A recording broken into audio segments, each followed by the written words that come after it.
સુરતમાં સચિન પોલીસે લાજપોર જેલમાંથી મુક્ત થયેલા લાલુ જાલિમ ગેંગના હિસ્ટ્રી શીટર આશિષ ચકચાનીની તેના 8 સાથીઓ સાથે ધરપકડ કરી।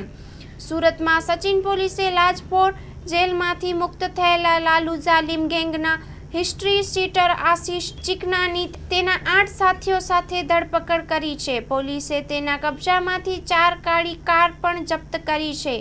તેમની સામે એમવી એક્ટ અને પ્રતિબંધક આદેશોનું ઉલ્લંઘન કરવા બદલ કેસ નોંધીને કાર્યવાહી કરવામાં આવી હતી। પોલીસે આશિષ ચિકનાને માફી માંગતી વખતે તેનો વિડીયો પણ બનાવ્યો હતો। વાસ્તવમાં લૂંટના કેસમાં લાજપોર જેલમાંથી મુક્ત થયા પછી આશિષના 50 સાથીઓ કાળી કારના કાફલા સાથે જેલની બહાર પહોંચ્યા હતા। તેઓએ જેલની બહાર તેનું સ્વાગત કર્યું અને વિજય ચિહ્ન બનાવતો તેનો વિડીયો બનાવીને સોશિયલ મીડિયા પર પોસ્ટ કર્યો।